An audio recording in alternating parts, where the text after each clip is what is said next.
The moment you start explaining yourself to people who were never trying to understand you, you begin to lose your power. Not all at once, but piece by piece. First your peace goes, then your confidence, then your clarity. And before you know it, you are standing there trying to prove your heart to people who already made up their mind about you. Listen carefully. A person who respects you does not force you to defend every boundary.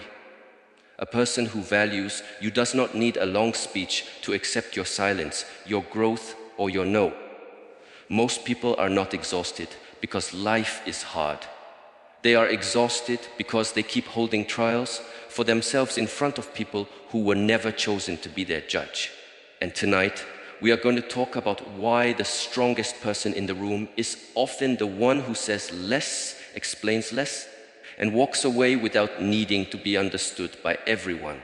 The moment you start explaining yourself to people who have already decided not to understand you, you lose something far more valuable than the argument. You lose your center, you lose your calm, you lose your power.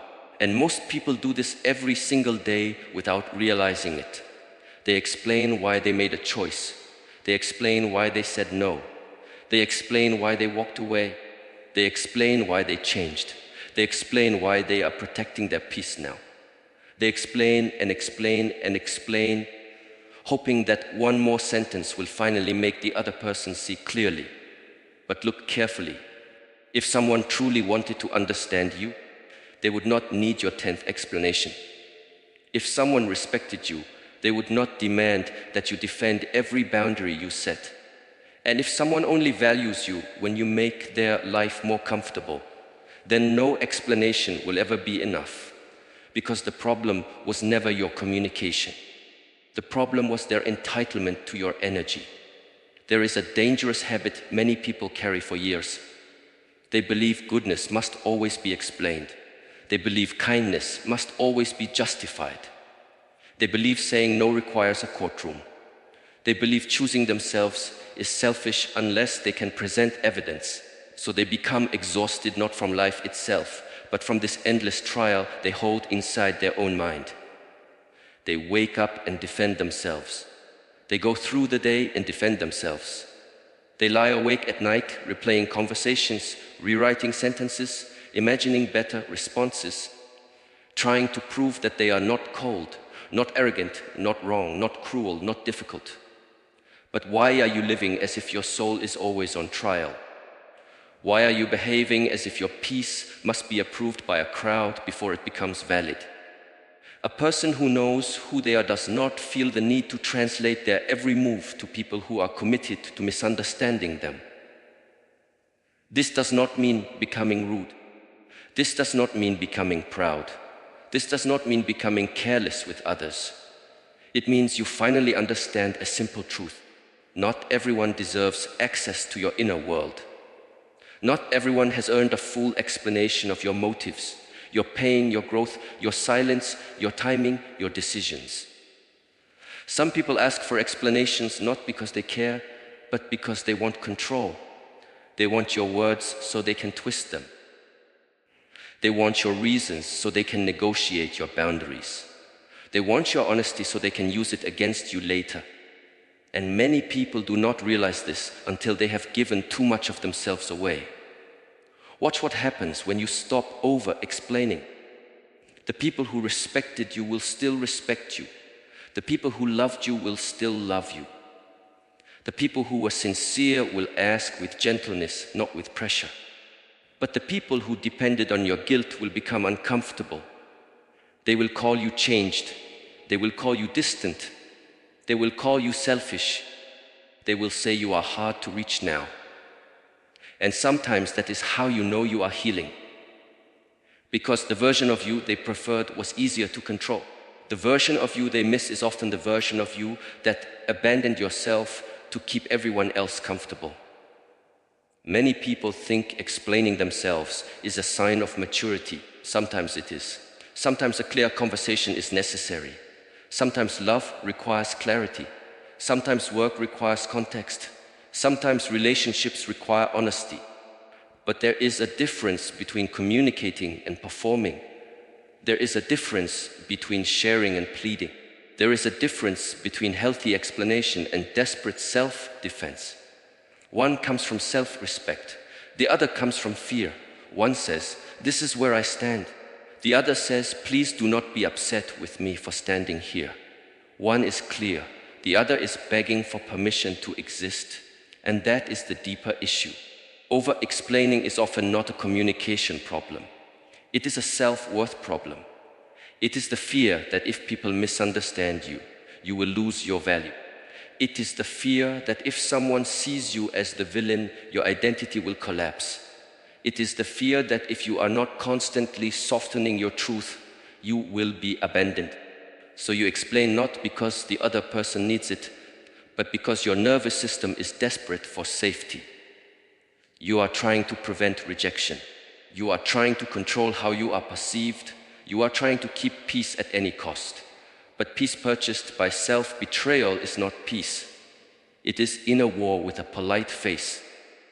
Think about how much of your life has been shaped by this habit. How many times did you say yes when your body said no, and then explain your resentment later?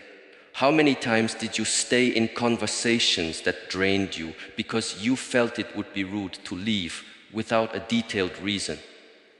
How many times did you answer messages you did not want to answer, attend places you did not want to attend, tolerate behavior you should never have tolerated, all because you felt you owed the world a full report on your choices? This is how people slowly lose their spine. Not in one dramatic moment, but in 1,000 tiny negotiations against themselves. The world will always contain people who misunderstand you. That is not a tragedy. The real tragedy is becoming so afraid of being misunderstood that you stop being honest with yourself. Because once that begins, you do not just explain your choices to others. You start explaining them to yourself. You start justifying your own exhaustion. You start rationalizing your own disrespect. You start convincing yourself that maybe it was not that bad. Maybe you should be more understanding. Maybe you should just keep the peace a little longer. And now the prison is no longer outside you. It is within you. There is a quiet power in being able to say no. There is a deeper power in being able to say it without a speech attached. Not because you are cold, but because your no is complete. It does not need decoration. It does not need defense. It does not need apology disguised as explanation. People who do not respect your no will rarely be satisfied by your reasons. They will only use your reasons to keep pushing. If you say you are tired, they will tell you it will not take long. If you say you are busy, they will tell you to rearrange. If you say you are overwhelmed, they will say you are overreacting. If you say you need space, they will accuse you of pulling away. Do you see? The explanation becomes a doorway for negotiation, and some doors should remain closed. Your life becomes lighter when you learn this. You do not need everyone to agree with your standards. You do not need everyone to understand your path. You do not need everyone to approve the pace of your healing. Some people will only understand you when your decisions benefit them. That is not understanding. That is convenience. Real respect can survive disappointment. Real care can survive a boundary. Real love can survive your honesty. Anything that collapses the moment you stop over explaining was never stable to begin with. The need to explain yourself often begins in childhood. Maybe you were raised in an environment where every choice was questioned. Maybe you learned that saying no brought punishment. Maybe you learned that disagreement meant conflict, distance, or shame. Maybe you had to become very skilled at reading moods, softening truth, and keeping people calm. So now as an adult, you do not just speak, you anticipate, you prepare, you edit, you manage. You over-explain because somewhere inside, a younger part of you still believes safety depends on being perfectly understood. But adulthood requires a new lesson. Safety does not always come from being understood. Sometimes it comes from standing firm even when you are not. This is why silence can be so powerful. Not angry silence, not passive-aggressive silence, not silence used to punish, but grounded silence. A silence that says, I know what I am doing. A silence that says, I do not need to rush into self-defense. A silence that says, your misunderstanding of me is not an emergency. That kind of silence unsettles people who are used to controlling conversations with pressure. They expect you to scramble. They expect you to justify. They expect you to explain until they feel satisfied. But when you remain steady, when you refuse to abandon yourself just to make them comfortable, something changes. You stop being easy to manipulate. People will often say they just want honesty, but what they really want is honesty that does not inconvenience them. They want truth as long as it arrives wrapped in softness, apology, and self-doubt. They want your boundary, but only if it still leaves room for their preferences. They want your authenticity, but only if it keeps them in control. The moment your truth becomes solid, simple, and non-negotiable, many will call it harsh. Why? Because certainty in others exposes the areas where they are used to having power. If you are always explaining yourself, ask yourself a very uncomfortable question. Who taught you that your simple choices need a defense? Who made you feel that existing as you are must be backed by evidence? Who taught you that disappointing someone is worse than betraying yourself?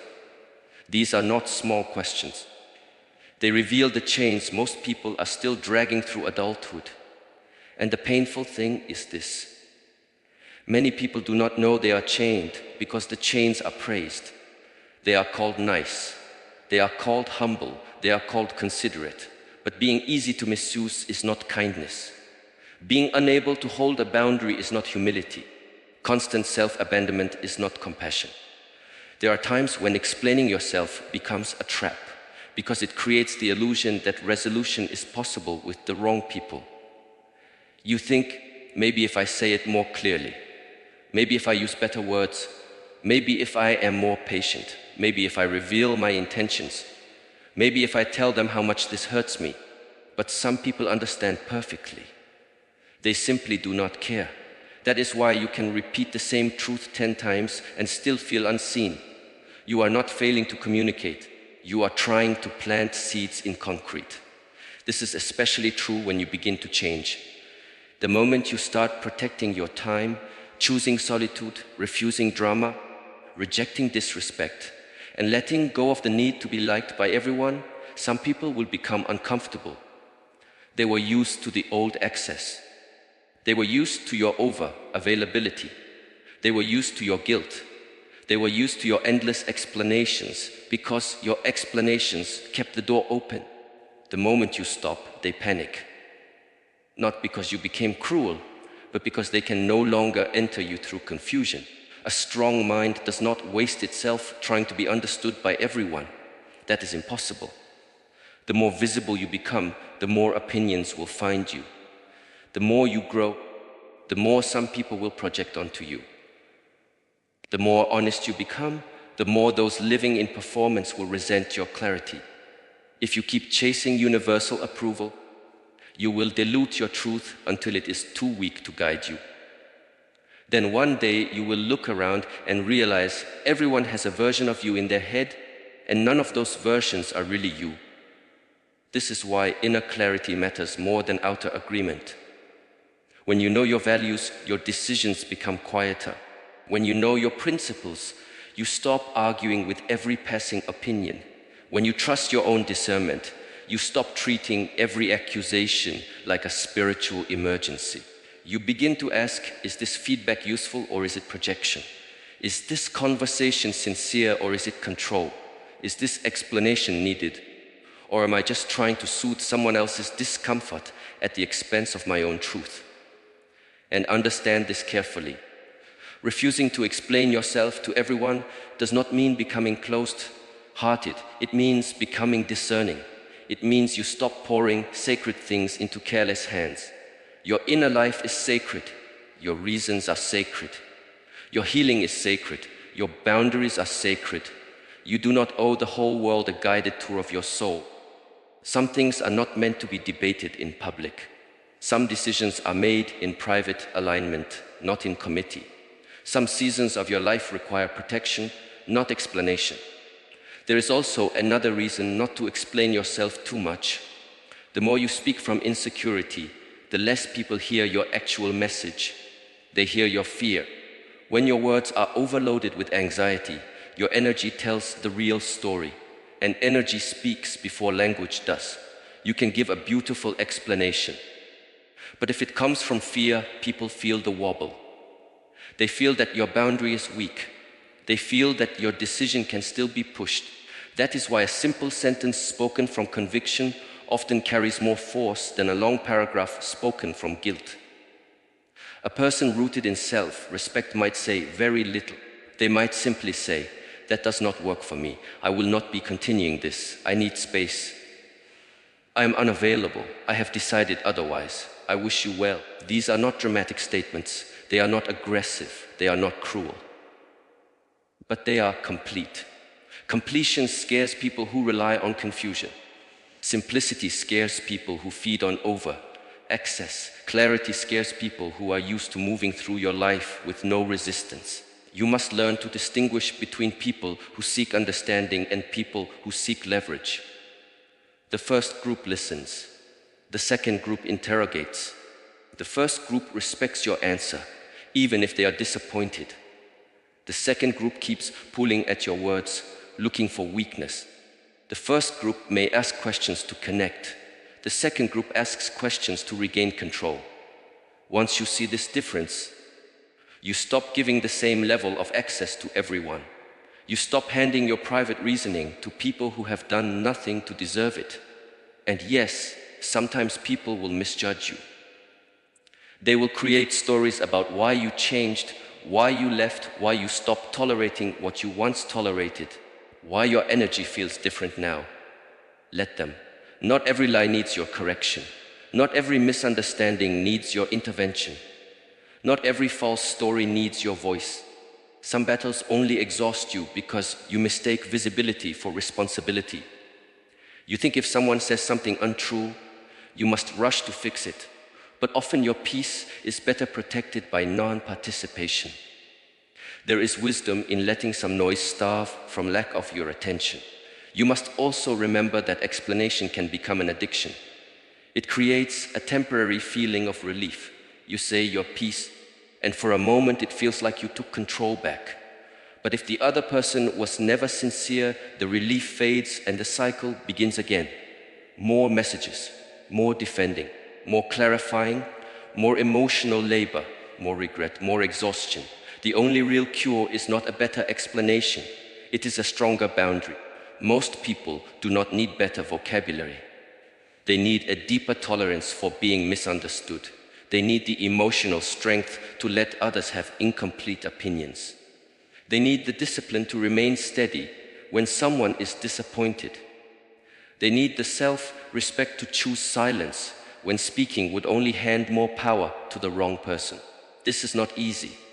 It goes against the hunger of the ego, which always wants to be seen correctly, praised correctly, understood correctly. But freedom begins when you no longer need every eye to see you accurately in order to remain grounded. Imagine how much energy returns to you when you stop turning every disagreement into a mission. Imagine how quiet your mind becomes when you stop rehearsing defensive speeches in the shower, in the car, before bed. Imagine how deeply you can breathe when you realize that another person's opinion of your boundary does not determine whether the boundary was right. This is the moment your life begins to simplify. Not because everyone around you changes, but because you do. Some of you are still carrying entire conversations in your chest. Conversations from last week, last month, last year. Things you wish you had said. Things you wish they had understood. But why are you still carrying it? Why are you still paying rent for people in your mind who have never paid respect in your life? Sometimes closure is not a conversation. Sometimes closure is the decision to stop explaining. Sometimes healing begins the day you understand that not everyone will meet you in truth, and you no longer require them to. There is a discipline in restraint. The disciplined person does not answer every accusation. The disciplined person does not chase every misunderstanding. The disciplined person does not collapse every time someone is upset. They pause, they observe, they ask, what is this really about?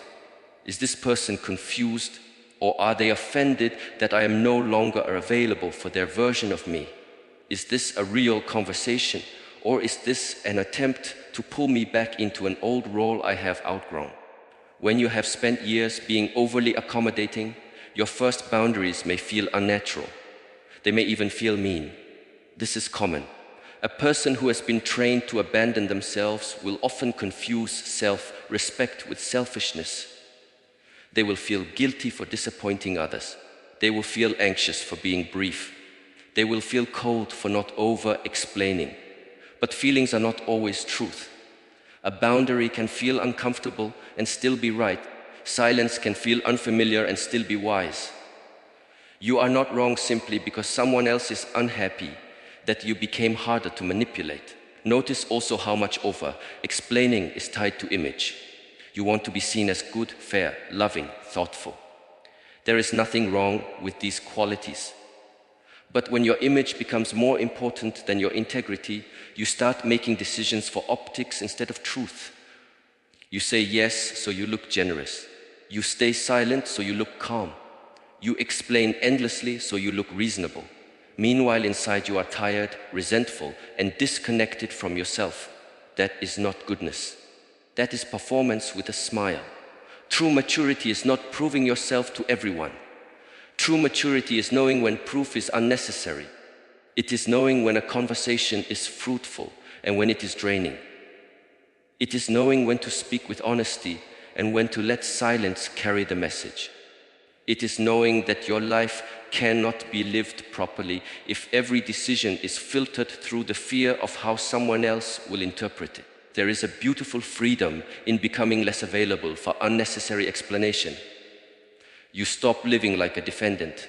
You stop narrating your every move. You stop managing the emotions of people who refuse to manage their own. You stop translating your soul into simpler language for those who have no real intention of listening. And slowly your words gain weight again, because now you speak from choice, not compulsion. You speak because something matters, not because you are panicking at the possibility of disapproval. The people meant for your life will not require you to exhaust yourself just to be treated with basic respect. They may not agree with every choice, but they will not force you into emotional labor just to earn your own autonomy. They will not punish your boundaries with contempt. They will not demand a thesis every time you choose peace. And if someone disappears because you stopped over-explaining, then what left your life was not understanding. It was access. So the next time you feel the urge to defend a boundary that you know is right, pause. Feel your body. Notice the old fear rising. Notice the instinct to soften, justify, and overprove. Then ask yourself one question. Am I explaining to create clarity, or am I explaining because I am afraid to be disliked? That one question can save you years of exhaustion, because the truth is many of the people demanding an explanation are not asking, help me understand you. They are asking, convince me to accept a reality I do not control. And that is not your job. Your job is to live truthfully. Your job is to protect what is sacred within you. Your job is to stop throwing your energy into places where it gets turned into noise. Your job is to become so rooted in your own clarity that you no longer tremble every time someone misunderstands your silence, your distance, your boundary, your standards, your change, your refusal to keep shrinking, just to remain digestible in the eyes of others. And when that day comes, when your no becomes clean, when your silence becomes grounded, when your decisions stop begging to be understood, when your presence no longer bends under the weight of everyone else's expectations, you will notice something very powerful. Your life will stop feeling like a debate and start feeling like a path, a real path, one step, then another, without the noise, without the performance, without the constant urge to stop walking and explain to every passerby why you chose this direction in the first place.